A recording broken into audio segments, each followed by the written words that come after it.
If you're dreaming of creating an online course, you're probably picturing laying on a beach, sipping margaritas, while the millions just roll in and you work a total of like an hour a week. If we're being honest, it's not quite that. But it is this: living and working from anywhere in the world that your little heart desires, taking your midday walk if you fancy it, and generally having complete freedom in your business. Yes, that means no more client calls and meetings. My days are truly mine. I wake up when I want, which generally means like 8:30, 9 in the morning, because I'm really not a morning person. I do my hobbies at midday because I can. I take off whenever I please because there's no pressing like client deadlines or meetings that I have to do. And in fact, in my second year as a course creator, I took a grand total of 3 months of vacation. And yes, 3 months of vacation was as fantastic as you're currently imagining it. And yes, the income can be fantastic too. When I moved to the UK, I had to give my new accountant an estimation on what I would make. And when I shared my numbers with her, it was safe to say she was kind of surprised. I'd done well over $2 million in course sales over the years, and she was shocked to meet a real person who had actually done that. She said she had a few other clients who had courses, which they sold a little bit on the side of their client businesses, bring in a few $1,000s here or there, but she had never come across someone who felt like straight out of the Facebook ads where they were talking about the millions that they'd earned in course revenue.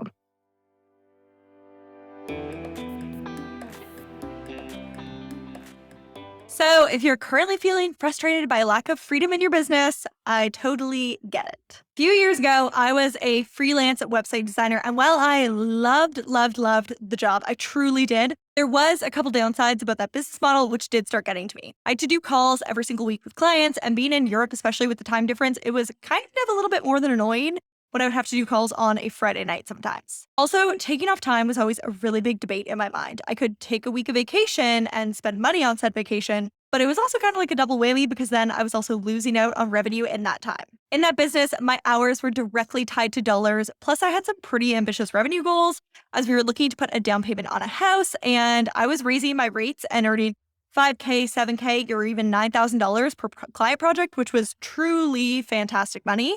But it was still going to be a while until I saved up the 30% down payment that we needed to buy a house in Europe. So I considered a few options to solve this. The most obvious one at the time was to become a web design agency, hire a few other designers to do the design work, and step into more of like the agency owner or manager role. But honestly, that didn't feel right for me for a few reasons, primarily because managing people is not my idea of a good time. I knew that courses ticked all of the boxes for me. Freedom, no meetings, could be started as a one-woman show and could be grown with a very small team. And teaching and creating course content is something I truly love to do. And the business model is fantastic for profit margins. So eventually I plucked up the courage to create my first course and sell it. So if you're looking to do the same, stay all the way until the end of the video because I'm going to share with you the exact strategies which has led to well over $2 million in online course sales. First, I'll let you in on my 3-step framework to your first 6 figures in online course sales, and then I'll go ahead and break that down for you. So the first piece of the framework is a unicorn course. A unicorn course is a course that your audience truly wants, needs, and are desperate to get in and achieve the promised result with. And just like a unicorn, your course is clearly unique and has at least one key differentiating factor from what is already out there. Oh, and just being the cheaper ripoff version of something else already out there doesn't actually count as your differentiator. How do you create your unicorn course? Well, the first thing I did, which I highly suggest you do too, was to refine my course idea via market research calls. Let me give you a quick example to explain what I mean. Right now, I'm leading a small group of coaching clients through launching their own course in my Course Launch Collective program. One of the participants is a couple, Billy and Lydia, and they have a course teaching adults how to learn the cello. I'll link it below for you in case you want to check it out. They had an idea for a course teaching intermediate cello learners a certain piece which is on everyone's cello bucket list. So they totally had their course idea nailed. They knew that people would want this, but it was only once they got on market research calls that they realized that that specific course idea was not going to work right now. They already had a beginner course all ready to go, but upon talking to those potential students on those market research calls, they realized that there was a lot of technique work that needed to be taught beforehand, before the students were even ready for the course which they originally had planned on creating. So during the coaching program, they refined their idea. They completely changed what they were going to teach in their next course, which would still get them to eventually teaching this bucket piece that they wanted to in a future course, but while also meeting their students where they were at that point in time to make sure that they had what they needed to be successful. Now, it's possible that you might have a similar challenge with your audience. You have an idea that you're thrilled about for your course, but your people just aren't quite ready for it yet. And maybe you need something to bridge the gap, or you need to teach some more like beginner preliminary work before your students and your audience are ready for what it is that you actually want to teach. So step one is to do some market research and refine your course idea to be something which is both what you're excited to teach and meets your people where they're at right now. Now, step number two, which will help you develop that unicorn course, is to define the positioning of your course. I'll give you another example to explain. So I stumbled upon this from Tony Robbins, which demonstrates my point perfectly. It's literally the same program, but just positioned differently. So Tony's Unleash the Power Within program is famous for loud music and fist-pumping crowds, and generally just like a wild time with really high energy and big up levels. Now, if we take a look at the sales page, we see positioning and messaging like this. Okay, so first we have the traditional Unleash the Power Within sales page.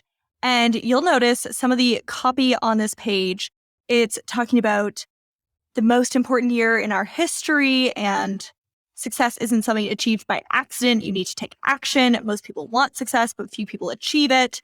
Change is uncomfortable. You must take new next level action. It talks about an unfair advantage and creating the life that you want instead of letting circumstances decide it for you.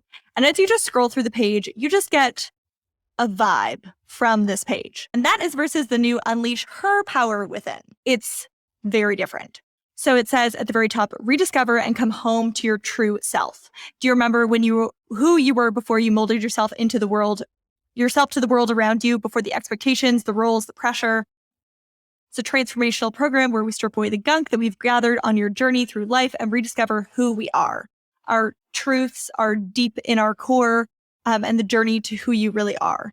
Then we go through the actual content and everything. And just again, the images on this page, very, very different. It talks about community, real results. That's a very different vibe from the other one. Now it's pretty much the same program, but the positioning is totally different. Now, I actually did this with my Squarespace course a few years back as well. I had always sold it to small service-based business owners who wanted to learn how to create their own website themselves.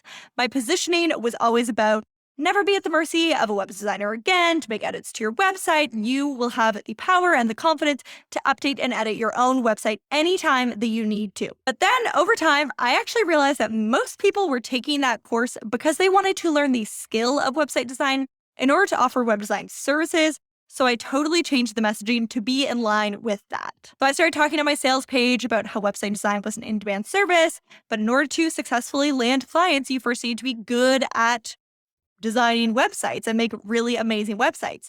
So take this course to know the platform backwards and forwards, that no matter what your client wants, you can deliver the amazing site design that they have in their head. Now, the interesting thing about this is that I didn't actually change any of the course content. It was all the same course content, but the positioning of the course was completely different. So what you need to know is the more aligned your positioning is with what your people really want, their desires and their vibe, the higher your conversions will be. So that means your job is to get to know your audience, their desires, and their reasoning for wanting to take your course in the first place, and then craft your positioning and your messaging around that. Again, remember, the content could be the exact same, but the way that you talk about it could be completely different, and that is what makes all the difference. Now, step number 3 to creating your unicorn course is to outline the content for your course. This means that you are crafting your course content so that students actually achieved the promised result that they joined for. And that is so vital to the long-term success of your course. People talk, and very quickly, the internet is going to know if what you teach actually leads your students to success or not. In the long term, you're going to need testimonials and student success stories for people to trust that this course is indeed legit and worth their money. So yes, some course creators might be able to hoodwink a few people at the start to buy their course, but the reputation of you and your course is what's going to lead it to long-term success. Courses that don't work don't stick around long. They don't make it to 6 figures or multi-6 figures or the millions that you're currently dreaming of. So you need to make sure that you're crafting your course in a way that will actually get the students the results that they're hoping to achieve. So how exactly do you do that? Let me explain. You want to turn your process into a repeatable framework. Likely right now, you're working with clients one-on-one, and you're going through pretty much the same steps and doing mostly the same work for them. It's just customized to them and their specific life or business. So that means for you, it's time to take a look at what is consistent. Come up with a repeatable method which applies to a lot of people in a very similar position. And then when designing your content, you also want to not just think about what you want to teach, but also the skill level that you want your students to come out with at the end. Go ahead and think through where they're at now and then what the end location that you want them to be at is, or the end skill level that you want them to be at is. And then you need to think through, what do you need to teach in order for them to get there? And remember, we're not just going for basic skill level here, but truly getting students to the point or ability that you want them to be at. So thinking through this question is how you come up with that course content. Okay, moving on to step number 4. This is the second part of my framework to your first 6 figures in online course sales, and that is all about hype building. Now, if there is one part of this framework that new course creators most often miss out on, it's definitely this one. So often I see business owners send out like one email or publish one post announcing the course is coming and how utterly thrilled they are about it and expect that to be enough hype building. It's not. I want you to think about it this way. Your potential student literally has 99 problems in their life right now, and you need to firmly plant the problem that your course solves as number 1 in importance in their mind during your hype phase. You need to talk about, why is this issue the one thing they should be working on right now? What other knock-on problems will solving this one issue actually fix? And why is this important that they deal with this now and not 5 years from now? You want to build that hype through a strategic, thoughtful series of messages and a live experience, demonstrating your genius and preparing them to be perfectly placed to be ready to say yes to your course. I want you to get them in the mindset during your hype phase to be waiting for doors to open so that you launch to a rush of sales and not crickets. And now on to your next step and the third part of the framework, and that is creating a purchase party. A purchase party is something which inspires your audience to be excited to join and experience the promised transformation of your course. When done well, it generally includes an exceptional time to offer a live experience at a community which is excited and feeding off each other's enthusiasm, and it shows potential students of what's possible for them, engages conversation, and gets fence sitters off the fence and into your course before the doors close. This purchase party is what is really needed to build the momentum, to have your course bust out the gate as wildly successful from the get-go, enabling you to share that success, create a little FOMO, and build the success snowball. Now, there's a big debate in the online space. Is it best to open and close your cart or do evergreen sales where your course could be bought at any time and a sort of like mini launch for each individual person? Or should you do a mix of both of these, both launches, open close cart, and evergreen sales? I would argue that to start, go for open close cart. It is honestly easier to master. Creating that purchase party excitement is easier live and in a group than you launching to one individual person via email or pre-recorded videos, which is typical of evergreen sales. Now, don't get me wrong, I love evergreen course sales, and I definitely want that to be a part of your online course business in the long run. But starting that way is quite a challenge. And the reason it's a challenge is because you're missing the excitement of the purchase party. Now, if you're wondering, like, hey, practical terms, Paige, like, what the hell is a purchase party? It's basically your doors open, period. Think of it like this. Who likes a salesman cornering them and pushing a product on them? No one. Who likes a room full of excitement and massive up levels and positive change to come? Everyone loves that. That is exactly what you're creating with your purchase party, a group of people all eager and excited to achieve a similar goal and encouraging others to go for it. Okay, so those are the 3 pieces of the framework to your first 6 figures in online course sales: the unicorn course, the hype, and the purchase party. Now, when I chat to people at conferences and co-working spaces and online, so often I just hear about these launch horror stories. I remember one, I was in Bali when I launched my first ever course, and I had just met a guy just before my course launch, and he had launched his course to no sales. He put together a fantastic course on Google Ads. He poured so much love and time into it. He had killer client results and had done this a million times with his clients very successfully. So when he opened cart and no sales happened, he was just gutted. And that is literally far from the last of that situation I've heard of. It is not talked a lot about in the online world because, let's be real, most people are not super stoked on sharing their failures around the internet. But I've met more people than you can imagine who go to sell their course and then hear literal crickets and don't land a single sale. This is obviously a super devastating experience and definitely results in a shake to the confidence. And I don't want that for you. So I hope that you really take what I've taught in today's video to heart so you can have a very different launch experience. When you get this right, when you get everything that we've been covering in this video, incredible things can happen in your life and in your business. When I nailed this, that is when what I call the revenue rocket took off. 20K launches turned into 50K launches, which turned into 100K launches, and literally millions of dollars in course sales. My work life looks so different from before. I have a level of freedom now, which I never thought possible, and I love this business model. Online courses are an absolute dream to run. To ensure you are ready before you launch, I also put something together for you. It is my Does My Course Have Six-Figure Potential quiz. Within literally just 60 seconds, it will tell you if you are indeed ready to launch your course right now, or if maybe there's a little bit more work that needs to be done in order for it to be ready to launch. So you can find that at pbcourses.com/potential, and I'll also put the link for that in the description for you below. Now, I'd love to know if you have launched before, but it didn't quite get the results you were hoping for. I'd love to know which bit of work from the framework were you missing? Were you missing the unicorn course, the hype, or the purchase party? Or maybe all three, or maybe 2 out of 3.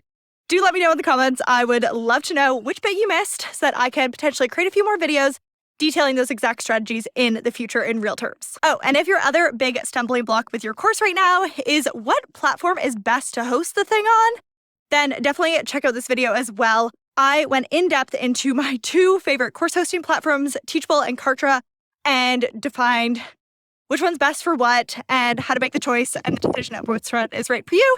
So definitely check out that video right after this one.